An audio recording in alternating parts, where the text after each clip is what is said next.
बिस्मिल्लाहिर्रहमानिर्रहीम। Hello, welcome back to my channel chemistry zone. आज का जो हमारा टॉपिक है that is expression of energy of electronic transition between orbits. अच्छा, ये आपको थोड़ा सा टॉपिक को देखते ही घबराहट होगी कि ये भाई क्या चीज़ है। आपके पास लास्ट वीडियो में हमने डेरिवेशन की थी रेडियस की एनर्जी की। हमने कुछ चीज़ें जो थी वो nth ऑर्बिट की भी एनर्जी हमने चेक वगैरह कर ली थी। अब जो देखेंगे दैट इज़ एनर्जी डिफरेंस। ठीक है, डेल का मतलब ही डिफरेंस होता है। इसके अलावा आपने wave number, wave length, frequency वगैरह चेक करनी है। ठीक है, रेडियस को हमने देख लिया था। अच्छा, मैं आपको थोड़ा सा अगर पीछे वाली चीज़ रिवाइज करवा दूं, जिन लोगों ने वो वीडियो नहीं देखी वो देख सकते हैं। यहाँ पे हम सिर्फ थोड़ा सा रिकैप करेंगे। जिसने वो वीडियो देख ली है तो वो इस चीज़ को स्किप कर सकता है। ठीक है, यहाँ पे आ जाएं। आपके पास मैं आपको बस सिर्फ थोड़ा सा रिवाइज करवाती हूँ। हमने क्या चीज़ ली थी, रेडियस एनर्जी जो है वो देखी थी।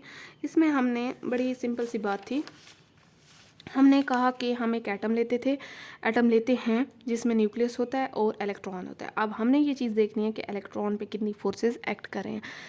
That is a force of attraction जो न्यूक्लियस इसे अपनी तरफ खींच रहा है, और एक होती है सेंट्रीपीटल फोर्स और सेंट्रीफ्यूगल आप कह सकते हैं। ठीक है, जब ये अट्रैक्शन वाली जो फोर्स होगी, जिसके अट्रैक्शन के उसमें ये इसी सर्कल में घूमेगा, इसी ऑर्बिट में घूमेगा, हम उसे कहते हैं कि ये इलेक्ट्रोस्टैटिक फोर्स ऑफ अट्रैक्शन है या सेंट्रीपीटल। सेंट्रीपीटल का मतलब भी यही होता है कि ये इसी सर्कल के उसमें घूमेगा, लेकिन सेंट्रीफ्यूगल का ये होता है कि ये इससे बाहर भी अगर जाना चाहे तो जा सकता है।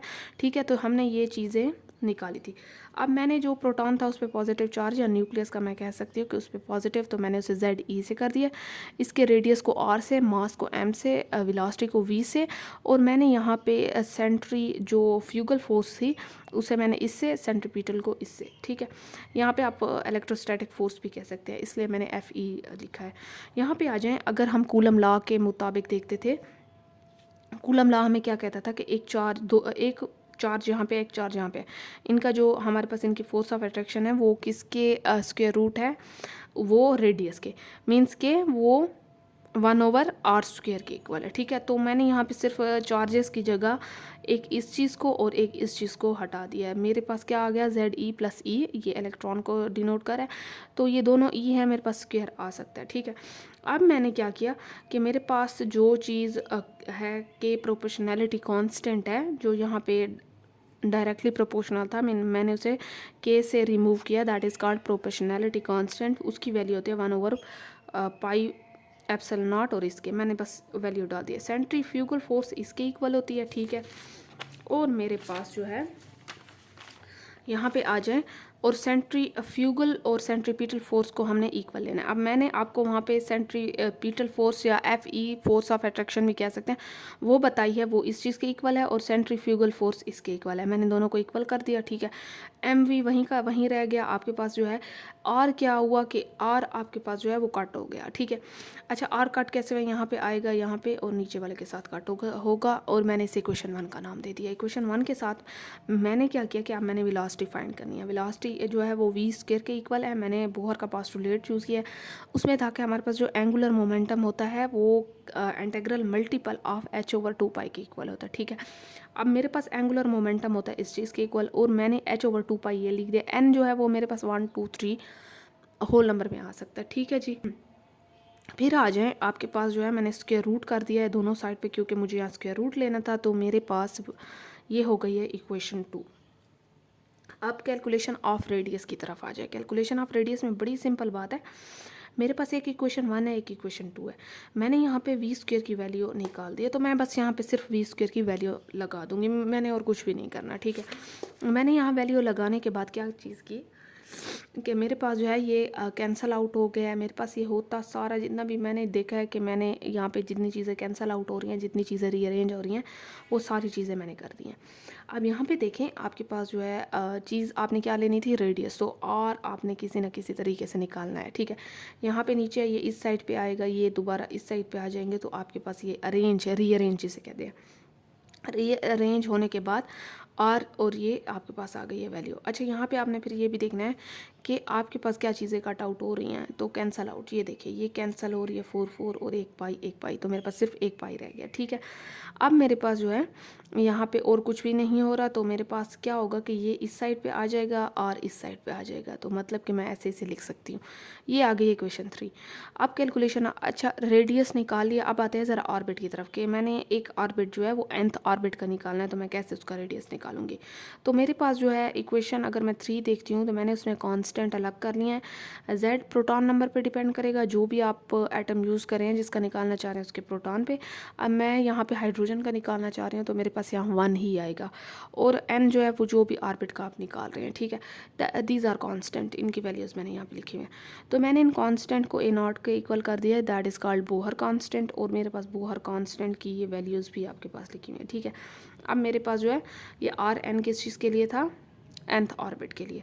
तो मेरे पास जो है ये बस ये बता रहे हैं कि आपके पास आर जो है वो किस चीज़ के डायरेक्टली प्रोपोर्शनल है, इसके जितना ऑर्बिट ज़्यादा होगा तो आपके पास रेडियस भी ज़्यादा होगा। ठीक है, आप अगर टॉप टू बॉटम जाएँ तो आपके पास रेडियस ज़्यादा होता है, क्योंकि आपके पास शेल जो है वो इंक्रीज़ होते जाते हैं, मीन्स के नंबर ऑफ एन इंक्रीज़ होता जाता है। एटॉमिक नंबर ये है कि आपने एक ही शेल में प्रोटॉन डालने हैं, अगर लेफ़्ट टू राइट जाएँ तो आपके पास वो साइज़ थोड़ा कम होगा, क्योंकि वो अट्रैक्शन न्यूक्लियस की ज़्यादा हो जाएगी, बस यही बात थी। ठीक है जी, फिर उसके बाद हमने देखा था कि आपके पास यहाँ पे थोड़ा सी ये 10 मिनट तक या आपके पास 8-9 मिनट तक ये वीडियो लंबी हो गई है, क्योंकि ये पीछे वाली सारी चीज़ें मैंने रिवाइज करवाई हैं। डेरिवेशन ऑफ एनर्जी में ऐसा कुछ नहीं था। डेरिवेशन में हमने ये देखा था कि kinetic plus potential energy, kinetic energy इस चीज़ की इक्वल होती है। ठीक है, हमने सेंट्रीपिटल सेंट्रीफ्यूगल फोर्स जो भी ली थी, हमने ये वाली ली थी, पीछे जो निकाली थी, जो आ गई थी हमारे पास ये थी और ये थी। अब मैंने इन दोनों को इक्वल कर दिया था, पीछे जैसे हमने इक्वल किया था, इसमें कोई वो नई बात नहीं है, ये देखिए। ठीक है, अब मैंने क्या किया कि मैंने इसी चीज़ को जो है 1/, काइनेटिक एनर्जी फाइंड करने के लिए लगा दिया 1/mv², और ये आ गई है इसके इक्वल। ठीक है, तो आप देखिए कि इसमें हमारे पास क्या चीज़ होगी। अच्छा, यहाँ पे एक आप लोगों ने चीज़ देखनी है। अच्छा, ये 4 है, तो 2 जब इसके साथ मल्टीप्लाई होगा तो आपके पास क्या चीज़ आ जाएगी, 8 आ जाएगा। ठीक है, फिर आ जाए आपके पास काइनेटिक एनर्जी निकल आई। इसके बाद पोटेंशियल एनर्जी की तरफ आते हैं। पोटेंशियल एनर्जी हमारे पास होती है, फोर्स लगी है, डिस्प्लेसमेंट कवर हुई है हमारे पास, इसलिए ये नेगेटिव में आएगी।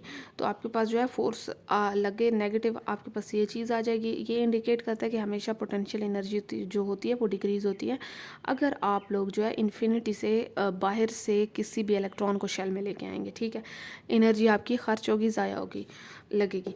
अब टोटल एनर्जी मैंने की है, तो मैंने कहा था कि टोटल एनर्जी होती है kinetic energy plus potential energy, मैंने दोनों निकाल लिए हैं, दोनों को रख दिया। अब यहाँ बाहर प्लस है, अंदर माइनस है, तो ऑब्वियसली बाहर भी माइनस आ जाएगा, प्लस माइनस माइनस होता है। मैंने यहाँ पे क्या किया कि इनका एलसीएम ले लिया। अब मेरे पास नीचे ये आ जाएगा, ऊपर ये और ये आ जाएगा। ठीक है, अब मैंने इसे एक रिमूव कर दिया, नेगेटिव का साइन हमेशा आएगा क्योंकि दरमियान में आपके पास नेगेटिव है।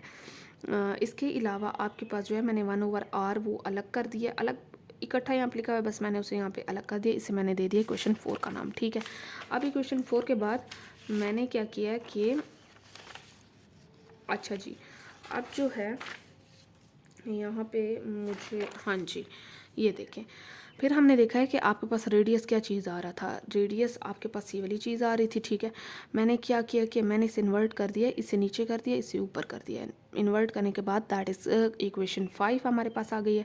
मेरे पास are taking the value of 1/r, वहाँ यहाँ पे हमने जो 1/r लिया है, हम बस इसी की वैल्यू जो है वो फाइंड करने की कोशिश करें ताकि फिट कर सके। अब मैंने जैसे इन्वर्ट किया तो ऑब्वियसली दैट इज़ 1/r आ जाएगा। यहाँ पे ये 1/r है, ठीक है ना, ये 1/r है क्योंकि हमने इन्वर्ट किया है। मेरे पास आपने यहाँ पे वैल्यू लगानी है जो भी, ये देखिए इसमें कोई ऐसी बड़ी बात नहीं, ये चीज़ है ये। अब यहाँ पे इस 1/r की आपने वैल्यू लगानी है। ठीक है, आपने वैल्यू लगा दिया, कैंसल आउट कर दिया है। कैंसल आउट करने के बाद आपके पास जो जो चीज़ आ गई है, आंसर आपके पास ये आ गया। इसे मैंने कहा कि कांस्टेंट है, दैट इज़ इक्वल्स टू के मेरे पास इस चीज़ के इक्वल आ रहा है। ठीक है, बाकी मैंने ये के में जितने भी कांस्टेंट थे इनकी वैल्यूज़ पुट करके मैंने एनर्जी का वो निकाल लिया। इसके अलावा आपके पास जो है ये टोटल एनर्जी जो है हाइड्रोजन की आपने फाइंड करने का तरीका है। ये तो के आ गया, तो आप इसी तरीके से फाइंड कर सकते हैं ये वाली वैल्यू लगा के। अब ये कुछ आपके पास जो थी ये तो आ गई हैं थ्योरी जो मैं पढ़ चुकी थी। फिर आते हैं यहाँ पे, मैंने आपको ऑर्बिट की एनर्जी काउंट करना दिखाती थी, ठीक है। आपके एटलीस्ट 10 मिनट यहाँ पे चले गए हैं, तो ये था सिर्फ आपको रिवाइज करना ना। अगर नहीं करना चाहते तो आप स्किप भी कर सकते हैं। फिर आ जाएँ आज के टॉपिक पे। आज के टॉपिक में हमने क्या चीज़ देखनी है। आज के टॉपिक के बड़ा ही आसान है, इसमें कोई ऐसी बात नहीं है। जो मेन चीज़ें थी वो हमने लास्ट वीडियो में पढ़ ली थी। इसमें हमने ये देखना है कि आपने कैलकुलेशन ऑफ एनर्जी कैसे करनी है, ठीक है। वहाँ हमने एनर्जी देख ली थी, और यहाँ पे सिर्फ डेल्टा या डिफरेंस आपने देखना है, ठीक है, कि एक ऑर्बिट का दूसरे ऑर्बिट की एनर्जी में कितना आपके पास डिफरेंस आ रहा है। वो कहते हैं कि लेट सपोज या लेट हम करते हैं कि मेरे पास एनर्जी जो E1 है वो है N1 ऑर्बिट की, मीन्स के फर्स्ट ऑर्बिट की। E2 जो है वो मेरे पास N2 ऑर्बिट मीन्स के सेकंड की है। तो कैलकुलेट अगर हम एनर्जी करते हैं the emitted by an atom, जो एक एटम एमिट कर रहे हैं in the form of radiation when electron jump from higher energy state to lower energy state. आपके पास ये न्यूक्लियस है, ये एक एनर्जी स्टेट है, ये दूसरी है, ये तीसरी है, ठीक है। That is N1, that is N2, that is N3। अगर मेरे पास इलेक्ट्रॉन यहाँ से लेट सपोज इस एनर्जी स्टेट में आ रहा है और फिर इस एनर्जी स्टेट में आ रहा है, अब मेरे पास ये क्या चीज़ है कि जंप कर रहा है हायर एनर्जी स्टेट में, ठीक है। यहाँ पे अगर मैं लेट सपोज क्या करती हूँ कि यहाँ पे जंप आउट कर भी रहा है, तो मेरे पास यहाँ पे एनर्जी रेडिएट होगी। इसमें हमने यही चीज़ देखनी है, ठीक है। State to lower energy state N1, sorry यहाँ पे एक चीज़ जो है, यहाँ से हायर एनर्जी स्टेट तो ये वाली है ना आपके पास, यहाँ पे N2 से जब ये ग्राउंड स्टेट है पहले वाली, ठीक है, हमेशा पहले वाली, फिर इससे एनर्जी इंक्रीज होती है। अब हायर से अंदर की तरफ आएगा, क्योंकि जंप करेगा तो हम इस तरफ एरो करेंगे, ठीक है ना। अब यहाँ से अगर बाहर जाएगा तो आपके पास जो है ये ground state to excited state में जाएगा। यहाँ पे देखें del E is equals to, मैंने एमिटेड एनर्जी ले लिया है। हमें पता है कि delta is equals to E2 minus E1 होता है, लेकिन E1 हमारे पास किस चीज़ के इक्वल आ रहा था। अगर मैं लास्ट वीडियो आपको दिखाऊँ, मेरे पास जो था वो E1 किसके इक्वल आ रहा था, यहाँ पे देखें, ये देखें,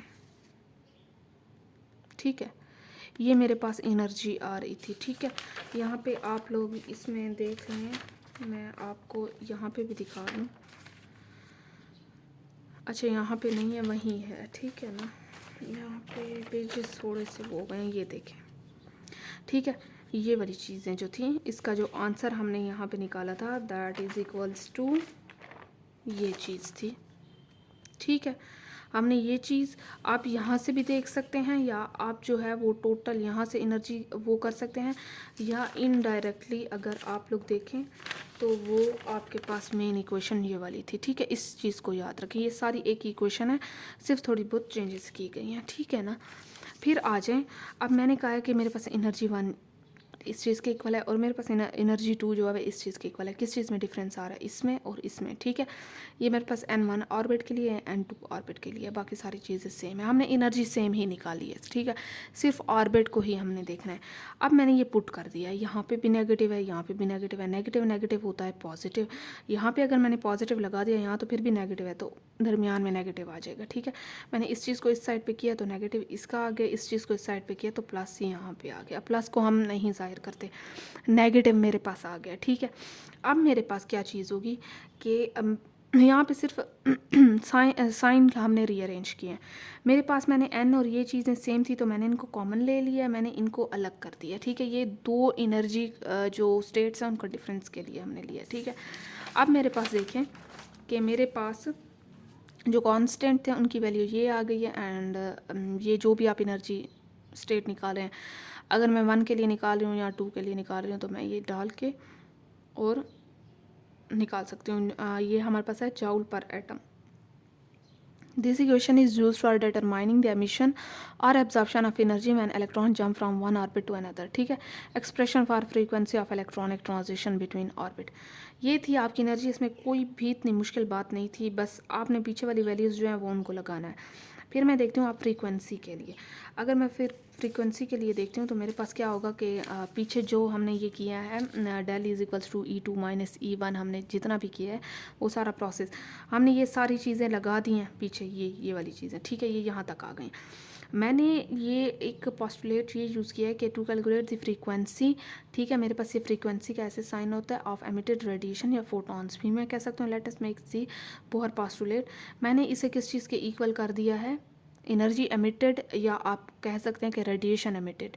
तो मेरे पास वो होता है एच वी के इक्वल, मीन्स कि ये आपके पास फ्रीक्वेंसी, आप इसे वी नहीं कह सकते, आप इसे फ्रीक्वेंसी कहेंगे, ठीक है ना। इसका थोड़ा सा इटैलिक फॉर्म में आपके पास वी लिखा होगा।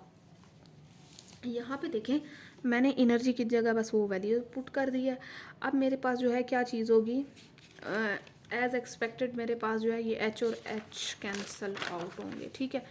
देखिए सॉरी कैंसल आउट नहीं बल्कि यहाँ वाला यहाँ पे आ जाएगा, ठीक है। अब यहाँ पे देखें ये वाला एच जो था वो यहाँ पे मूव करके आ गया तो मेरे पास H3 बन गया, ठीक है, बाकी सारी चीज़ें सेम है। अब देखें कि मेरे पास ये क्या चीज़ें आ गई हैं, ये सारे कांस्टेंट है, मैंने वैल्यूज़ लगा दी हैं। वैल्यूज़ कैलकुलेट करने के बाद मेरे पास आंसर ये है, बाकी ये चीज़ें आप सेकंड या हर्ट्ज़ में भी इसे कैलकुलेट कर सकते हैं। ये आ गई है फ्रीक्वेंसी। फिर आ जाते हैं वेव नंबर और वेव लेंथ की तरफ। अगर मैं वेव नंबर की बात करती हूँ, of per unit the number of waves per unit distance is called wave number, denoted by, हम उसे बार से डिनोट करते हैं, वी के ऊपर छोटा सा एक बार होता है, एक्सप्रेस्ड इन मीटर पर metre. It is reciprocal of wave length, आपके पास ये रेसिप्रोकल होता है वेव लेंथ के वेव नंबर जो होता है, ठीक है। The relationship between frequency wave number and velocity of light is given by following equation, C is equals to 1/, आपके पास लेमडा आ जाएगा और ये फ्रीक्वेंसी का वो आ जाएगा, ठीक है। अब आपके पास क्या चीज़ है कि ये वाली चीज़ अगर आप लोग देखें मेरे पास यहाँ पे यही चीज़ हुई है। यहाँ पे अगर आप लोग देखें तो मेरे पास किस चीज़ के इक्वल है, आपके पास फ्रीक्वेंसी लेमडा। अब अगर मैं फ्रीक्वेंसी इस तरफ करती हूँ तो मेरे पास वेवलेंथ नीचे आ जाती है, ये स्पीड ऑफ लाइट है, ठीक है। अब मैं अगर आपसे कहूँ कि 1/λ जो है वो इसके इक्वल होता है, तो मैं C को इस तरफ रख लूँगी, आपको मैं ऐसे समझाऊँ, मैंने कहा है कि 1/λ इस चीज़ के इक्वल होता है, तो मैं ये चीज़ कर सकती हूँ ना, C 1/λ, ठीक है, मैं ये कर सकती हूँ ना। फिर मैं ऐसे भी लिख सकती हूँ क्योंकि मैंने कहा है कि ये वाली चीज़ इसके इक्वल है, तो मैंने उसकी जगह ये वाली चीज़ पुट कर दी, ठीक है जी। अब मेरे पास जो है आपके पास इसकी क्या वैल्यू आ जाएगी, आपके पास जो है यहाँ पे एक और चीज़ जो है वो थोड़ी सी वो हो गई है। यहाँ पे देखें मैंने ये ऊपर जो बात की है वो v ये है, ठीक है, मैंने कहा कि v की ये वाली वैल्यू है जो हमने ऊपर डिनोट किया। अब मैंने ये कहा है कि सी वी इज इक्वल्स टू, तो सी वी किस चीज़ के इक्वल है, v के, तो मैंने ये वाली वैल्यू उठा के यहाँ पे पुट कर दिया, मेरे पास जो है ये आंसर ये वाला आ गया, ठीक है। इसमें कोई भी ऐसी बात नहीं थी। तो ये था आपके पास फ्रीक्वेंसी का, वेव लेंथ का, वेव नंबर का रिलेशन। आई होप सो आपको समझ आ गई होगी। मैंने वीडियो को कोशिश की है शॉर्ट करूं। आपके पास जो यहाँ पे रेडिएशन सॉरी जो आपके पास बोहर का जितना भी था एप्लीकेशंस वो सारी हो गई हैं। इंशाल्लाह अगले उसमें देखेंगे कि आपके पास कुछ रेडिएशन वाला भी चैप्टर है, मींस के टॉपिक है आपके पास। तो स्टिल अगर आपको कोई डाउट है आप मुझे बता सकते हैं कमेंट सेक्शन में। अब तक के लिए इतना काफ़ी है, अगली वीडियो में मिलते हैं। चैनल को शेयर करें, कमेंट करें, सब्सक्राइब करें, और जो समझ ना आए वो मुझे दोबारा से जो है वो रिमाइंड करें ताकि मैं आपको अगली वीडियो में बता दूँ। अल्लाह हाफिज़।